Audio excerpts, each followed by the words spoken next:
The whole idea of all of consciousness, and one of the greatest tools we can have, is what's true for us always makes us lighter. A lie will always make us heavier. And so, what the book is filled with is an adventure on finding out what's true for you and your body together. All of this is a source for creating more ease for you, more freedom for you.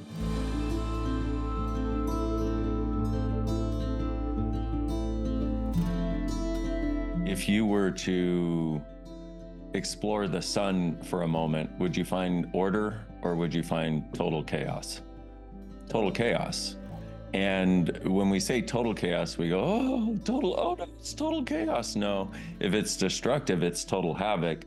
If it's infinitely creative, nonlinear creation is chaos. And so every difficulty we've created in our bodies is from a linear point of view that we don't even realize we have. And the book helps you explore not only what those might be, but also how to unlock them, which is really wonderful. And part of the reason you get something different every time you read the book is because you change and become more aware every time you read the book. Even if you don't cognitively use the tools, I'll say, ask, who does this belong to, for 3 days in the book? And you'd be like, oh yeah, I'll do that one day. And you keep reading and you forget. But next time you read it differently, you're like, oh, that's actually probably a good idea, but you don't realize you've actually started allowing that concept into your world, which itself is an element of chaos. Because you didn't say, I am now going to let this into my world, and you like open the door and let it in, and you're like, now it's mine. No, you just read it, and the whole idea of all of consciousness, and one of the greatest tools we can have, is what's true for us always makes us lighter. A lie will always make us heavier. And so what the book is filled with is an adventure on finding out what's true for you and your body together. And the difference in every lie we have been told, because we have been lied to from moment one about our bodies. Oh, guess what? We've been lied to about everything else too. And some people try to take that as a well, who lied to me? I'm going to judge them and tell them they're wrong. No, you're the one who's been lying to you, you fucking idiot. Stop blaming anybody else. Because even if your parents lie to you and you as a being know it's a lie and you choose to buy it, you're now lying to you. So let's stop the blame game with anybody else, and let's stop the blame game of our body. And let's recognize that in this moment, we have a different way that we can be. And if we embrace chaos, we stop valuing judgment, because we judge things to order things, to control things. Here's what you're doing. You're trying to control things because you believe if you allow the chaos that is actually the space and the creative energy of your very being, things will be terrible for you and everyone else. And so we try to control to try to keep things to keep things ordered in the right way so they don't go into the wrong way. But what that creates is a constant state of judgment of right and wrong, and a constant state of judgment of us, and a constant state of judgment of our bodies.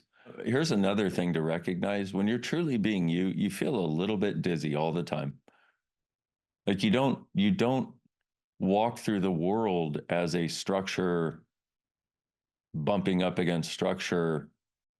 You walk through the world as a space that can flow through all. And that has a bit of a sense of dizziness. And people avoid that sense of dizziness. Gary used to talk about that years ago, and he used to go, what? I don't get what you're talking about. And then I started living it, and I was like, oh, I understand. It's not what I thought it was. And here's the other thing you're going to recognize is nothing that you think I'm saying right now is actually what I'm saying. Well, almost nothing. Because as you explore it, you're going to recognize it. And one day, a year from now, you'll read the book again and go, oh my God, I thought I had what this was. Now I'm actually starting to get it. Because the concepts of consciousness are so different from the concepts of this reality. And They're so different, and we have so structured our reality into being normal, into living the fucking shit show that is this place, as though, oh yeah, let me just do this better and everything will work. You know it won't work. You just don't want to acknowledge it. And if you truly acknowledge this shit doesn't work, what else can I find? Well, that you must have made that demand somewhere. Otherwise, you wouldn't be doing Access. You wouldn't have read the Body Whispering book. You wouldn't be on a Body Whispering book club. You're obviously searching for something beyond this reality. So, what if you could acknowledge it and have the chaotic beauty of the adventure of being beyond what everybody else considers normal, average, real, and stop trying to be the same as everyone else? With all of Access, it's like, oh, it's this resonance with what is that goes beyond what people will allow you to know is possible in the world we live in. But you know, your being cannot be denied its knowing except by you trying to go against it. So, how many bases do you have for denying knowing what your body requires and what it's capable of and what it desires and what it would take to change it and create what is actually possible? Today, we are the sum total of all the sum result of all the choices we have made before today. We're all here choosing, and the menu of choice we have been given is such a limited pile of shit, and nobody recognizes it until they do. And to the degree that we have been trying to get something right, we will continue to choose that very same thing until we recognize that far greater than getting it right is choosing for the chaos of possibilities that we can be. Joy and sadness are not actually the opposites that we keep believing they are, but it's a way of understanding it. So chaos is where joy lives. Order is where judgment lives. And it sounds so simple until you realize the elements of your life that you've ordered that you didn't even realize were order. And that's where the journey is in. It's not in getting the concept. It is in getting it's in getting the concept, but then also living the concept. And where that comes in is you'll have this awareness. I'll say something like that. Chaos is joy, order is judgment. And you go, eh? And so that is an energy, an energetic awareness. Remember, what's true for you always makes you lighter. A lie will always make you heavier. So every time we're doing judgment, do we ever get lighter from judgment?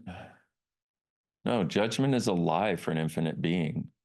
If you were a supernova or if you were the sun, would you judge anyone? The sun is like, I'm the sun. End of story. Why do I need to think about you, let alone judge you? But one of the elements I really want to give you is because where a different reality with our body can start is with ending our judgments. One of the greatest ways of getting there, if we're willing to, is the recognition that when you judge someone else, and here's the weird part, judgment takes so many forms. We have all kinds of ideas of what we're not judging that we actually are, and what we are judging that we don't think we are. So what have you decided judgment is that it isn't? And what have you decided judgment isn't that it is? We wouldn't judge them if we weren't judging ourselves for the exact same thing. And that may be occurring in this life. It may be from this lifetime or another. It doesn't matter. But the interesting part about that is all of this is a source for creating more ease for you, more freedom for you. And let's also recognize not one of us is totally conscious.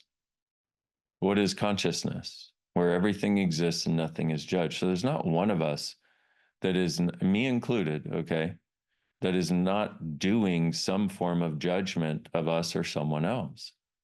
Now, I've learned to do a lot less judgment than most people. What does that mean? Well, I can be in situations where people are doing stupid shit and be an allowance. Interesting point of view. I can be in situations where people are doing mean things and be an allowance, be an interesting point of view. I can be an allowance where people are doing phenomenal things and be grateful and be an allowance and be an interesting point of view. And what I've noticed, and I would like you all to have this, because if we change the way we are with this, we will also change the way we are with our bodies. And this is a gift we can give ourselves, is getting over our judgments of anyone or anything, including us. And once again, you wouldn't judge anyone or anything else if you weren't judging you for the exact same thing. It starts to open up, and there's a couple things that will show up. One is you're like, wow, where was I made wrong for what I'm making them wrong for? So with your body, where were you made wrong for what you're making other people wrong for? Because what happens is when you're a little kid, there is no such thing as wrongness. We learn that from everybody around us, especially our parents. We learn the right forms of wrongness from our parents and our grandparents and our family. And then we learn the wrong forms of wrong and the right forms of wrongness from our friends. And then we grow up, and those are what become the bases, the eyes through which we see everything else. And so here we are today, having lived our lives asking for something different. Well, what's available to us is so dynamically different that we can't fathom it. But we've been sold the lie that if we order everything into existence in just the right way, then everything will work.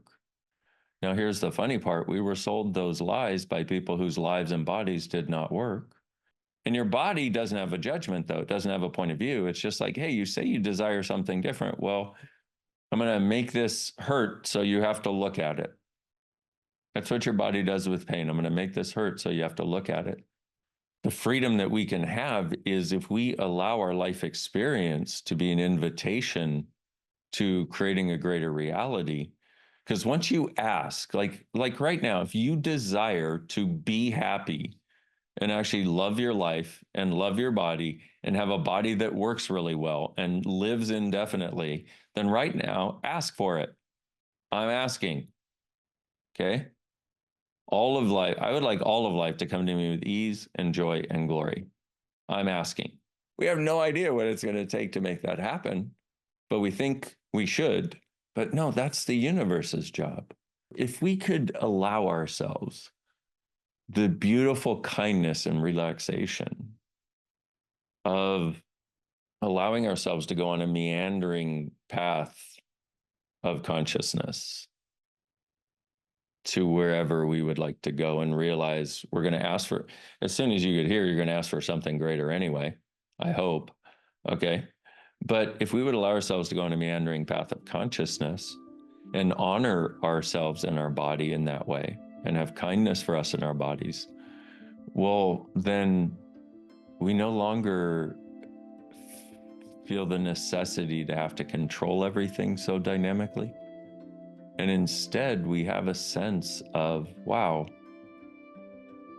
if I allow the universe to be part of this journey, maybe I could actually learn to trust it.